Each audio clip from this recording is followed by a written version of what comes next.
আসসালামু আলাইকুম। বাংলাদেশ অস্ট্রেলিয়া আজকে যে খেলাটা হলো টি-টোয়েন্টি, আর্জেন্টিনা বিশ্বকাপ চলছে এখন বর্তমানে ফুটবল বিশ্বকাপে আর্জেন্টিনা আসছে তার মধ্যে জিতে একদম সবকিছু ঢেকে পড়ে গেছে। নিজের বাংলাদেশ হারছে তাক নিয়েও কিন্তু অনুশোচনা নাই আমাদের। আর্জেন্টিনা জিতে খুশি তো সব ভাইসে গেছে। আর বিষয় হচ্ছে যে আজকে যে খেলাটা হলো, আজকে যে অস্ট্রেলিয়ার সাথে যে খেলাটা হলো, অস্ট্রেলিয়ার যে টিমটা সাজাইছে টি-টোয়েন্টি, আমি ভাবছিলাম যে অস্ট্রেলিয়া যে টার্গেট বাংলাদেশ দিচ্ছে এটা ধরেন আপনার 14 ওভার 12 ওভার 13 ওভারে উইন করে নেবে, যে পিচ কন্ডিশন যদি বিবেচনা করি। না, 18 ওভার পর্যন্ত খেলা লাগছে, তার মানে 160 রান, 160, 65, 70 হলে বাংলাদেশের জেতার একটা চান্স ছিল, বোঝা গেল কিন্তু এর থেকে। এখন এই যে ব্যর্থতা, এই যে বাংলাদেশের ব্যাটারদের যে ব্যর্থতা, পিচ কন্ডিশন যথেষ্ট ভালো ছিল ভাই, আপনি যেদিক দিয়ে বলেন না কেন। পিচের বল আমি সরাসরি দেখেছি, ওই যে আহামরি যে খুব বেশি টার্ন করছিল, সুইং করছিল, এরকম না। পিচ কন্ডিশন যথেষ্ট ভালো ছিল। এখন বিষয় হচ্ছে সাহিবকে টি-টোয়েন্টি আপনি তকমা দিচ্ছেন, সাহিব খেলতেছে বর্তমানে, তানজিদ হাসান টি-টোয়েন্টি তকমায় চলতেছে। তো সাহিব তানজিমকে বিষয় না, সৌম্য সরকার ওয়ানডেতে ভালো করতেছিল, মোটামুটি ভালোই করছে, তাকে আপনি হুট করে টি-টোয়েন্টিতে ঢুকালেন, জানি না কি কারণে। প্রত্যেকটা দেশের আপনি যদি টি-টোয়েন্টি যদি দেখেন, আপনি পাকিস্তানের সাহেবজাদা ফরহান যদি বলেন, আপনি আগেকার শাহিদ আফ্রিদির কথা যদি বলেন, আপনি ইন্ডিয়াতে এখন সূর্যবংশী আছে, রোহিত শর্মা আছে, ঈশান কিষান আছে, আহামরি, তবে সূর্যবংশী অন্যরকম, অভিষেক শর্মা অন্যরকম। প্রত্যেকটা টিম যদি আপনি বিবেচনা, প্রত্যেকটা টিমে কিন্তু একটা ঝড় থাকে টি-টোয়েন্টির জন্য। সেই প্লেয়ারটা কিন্তু অনেক সময় ইম্প্যাক্ট, যদি আপনি 50% চান্স আছে ইম্প্যাক্ট হয়, 50% চান্স আছে সে হয়তো বা ওরকম ভাবে ম্যাচ উইনিং নক করতে পারে না। বাংলাদেশে এই জিনিসটা কিন্তু যথেষ্ট ঘাটতি আছে, যেটা আমার কাছে যদি মনে করেন আপনি যে তহিদ হৃদয় বলেন, আপনি ক্লাসিক ব্যাটসম্যান, তানজিতের কথা যদি বলেন, আপনার পাওয়ার রেটিং শট আছে ক্লাসিক, সাহেবের কথা যদি বলেন আহামরি যে এরকম ঝড়, এক ইমন দেখি আমি যদি কোনো ওভার হিট করবে না একবার ধুমধারাক্কা মারতে থাকে এরকম।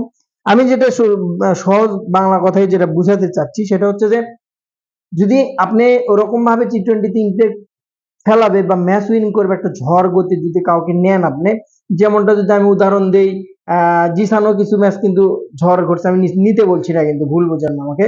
হাবিবুর রহমান সোহানের কথা কিন্তু বলতে হয়। হাবিবুর সোহান, হ্যাঁ, প্লেয়ারটার কিন্তু আপনি যদি দেখেন ইয়াং ট্যালেন্ট, একদম ইয়াং ট্যালেন্ট। বিপিএল যদি দেখেন আপনি, এবং ইমেজিং এশিয়া যদি দেখেন, সেখানে কিন্তু 100 রান করছে 30 বলে, 31 বলে। তারপরেও আপনি যদি ডিপিএল দেখেন, আপনি সেখানে দুইটা সেঞ্চুরি কিন্তু অলরেডি, একটা ওয়ানডে খেলা সেখানে কিন্তু 50 বলে করে দিচ্ছে। এই যে ঝড় যে জিনিসটা, টি-টোয়েন্টিতে এরকম একটা ব্যাটার কিন্তু দরকার, যেটা কিন্তু বাংলাদেশে অনেকটাই অভাব। বাংলাদেশ কিন্তু এই জিনিসটা অভাব, আমি ব্যক্তিগত ভাবে মনে করি, ভাবে চিন্তে দেখেছি যেরকম একজন ব্যাটার, হ্যাঁ, সে প্রতিদিন ভালো করবে এরকম না, বাট যেদিন দাঁড়াবে বা যখন সে একটা ইম্প্যাক্ট করবে বা দলের একটা যে প্রভাব করবে, যে অমুক ব্যাটার কিন্তু আছে, কিন্তু প্রচন্ড ঝড় খেলে, একটা দুটো ইনিংস যখন বের করতে পারবে, ঝড় খেলবে, তখন প্রতিপক্ষ কিন্তু কিছুটা হলে প্রেসারে থাকবে, চাপে থাকবে। এরকম একটা ব্যাটার কিন্তু আমাদের 6 ওভার প্রথম যে পাওয়ার প্লে ওভারটা কিন্তু খুব দরকার। এখন সোহানের কথা যদি টেকনিক্যালি অনেক সমস্যা সোহানের, সত্যিকার অর্থেই খালি চোখে যদি দেখি যে সব বলে সে হিট করতে যায়, 6টা বলের মধ্যে 6টা বলে হিট করতে যায়, কোন বল ইন সুইং আসলো, আউট সুইং আসলো, ইয়ার করালো, সে জিনিসটা কিন্তু বিচার বুদ্ধি অতরকম ভাবে করে না, যেটা কিন্তু তার কিন্তু অনেক বড় দুর্বলতা। তবে হিট আছে তার হাতে, হিট যদি না থাকতো এরকম 100 রান করা সম্ভব না। একটা ব্যাটার শুধু ঝড়েই 100 রান করবে, একটা শতক ঝড়ে হয় কিন্তু বরের 3-4টার হয় না। সো তার মধ্যে কিছু ট্যালেন্ট আছে, কিছু ভুল আছে, যেগুলো কিন্তু আপনি চাইলে, আমি চাইলে কিন্তু সলিউশন করা সম্ভব, সমাধান করা সম্ভব, গাইড দিলে, কোচেরা যদি তাকে হেল্প করে তাহলে কিন্তু সম্ভব, যে কোনো ভাবেই হোক তাকে কিন্তু তবে আমি মনে করি সোহানের মতো একজন ব্যাটার কিন্তু অবশ্যই, হাবিবুর রহমান সোহানের মতো ব্যাটার কিন্তু বাংলাদেশে আছে এবং দরকার বাংলাদেশে। এবার আসি সাকলাইনের কথা। সাকলাইনের প্রথম ম্যাচ ছিল অভিষেক ম্যাচ, যদি ব্যাটিং সাকলাইনের কথা যদি বলেন আপনি, ব্যাটিং সাকলাইনে আমি 10-এ মোটামুটি 8ই দিব, কারণ ওইরকম কন্ডিশনে সাকলাইনের নামার তো কোনো দরকার নেই। নামার কথা ছিল আরো পরে, আপনারা ওই মান্দাতা আমলের বালের এক ডান হাতি বাম হাতি বাল নিয়ে পড়ে আছেন এখনো। তালা জুবাইর আজকে একই বাল শিখে গেল, বাল মেজাজটা খারাপ হয় শুনে, মেজাজ খুব খারাপ হয়ে গেছে ভাই, সত্যি কথা। এই ডান হাতি বাম হাতি ফোন দেয় তামিম ইকবালের সময় ইমরুল কায়েসের বাজ দিছে, এরপরে হেতা ফোন দেয় সৌম্য সরকারের বাজ দিছে ওয়ানডে থেকে। তারপরে তার ডানহাতি বামহাতি করতে করতে মাঝখানে লিটন পারফরমেন্সে দুই, মানে লর্ড লিটন ব্যানে ফেল দিছিল বাঙালি, এবং সেখান থেকে মাঠের থেকে আস্তে আস্তে ফেরার চেষ্টা করছে। তো ধরনের আর কি অন্যান্য যারা টিম আছে, তারা কি টিম, অন্যান্য টিম যারা আছে তারা কি খেলে না, তারা কি ডানহাতি একসাথে দুজন নামায় না, বামহাতি একসাথে দুজন নামায় না?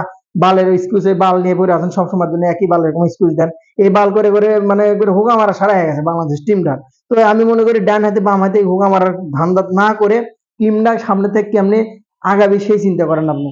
সাকলাইনের নাকি নাম আছে যে শামীম হোসেন পাটোয়ারি ছিল বামহাতি, যার জন্য সাকলাইনকে নামানো হয়েছে আগে। এই যুক্তিটি ন্যাংরা যুক্তি বাদ দিয়ে দেন, সেটের যুক্তি নিয়ে আসে। শামীম হোসেন পাটোয়ারি ভালো টি-20-র জন্য, বাট ওই মাঝে মধ্যে সপ্তাহে একদিন ভালো খেললে ওরকম প্লেয়ার আমার দরকার নেই। তবে সাকলাইনের প্রতি আমার আজকে মোটামুটি 2টা উইকেট পাইছে, 32 রান দিয়েছে যদিও। তো তারপরে আমি মনে করি যে নাহিদ রানাকে নেয় নাই আজকে। নাহিদ রানা তো সবসময় থাকবে না, নাহিদ রানা তো একসময় এত পারফরমেন্স করতো না, এই টিম নিয়ে তো ভালো খেলেছে একটা সময়। তো এটা বিষয় না।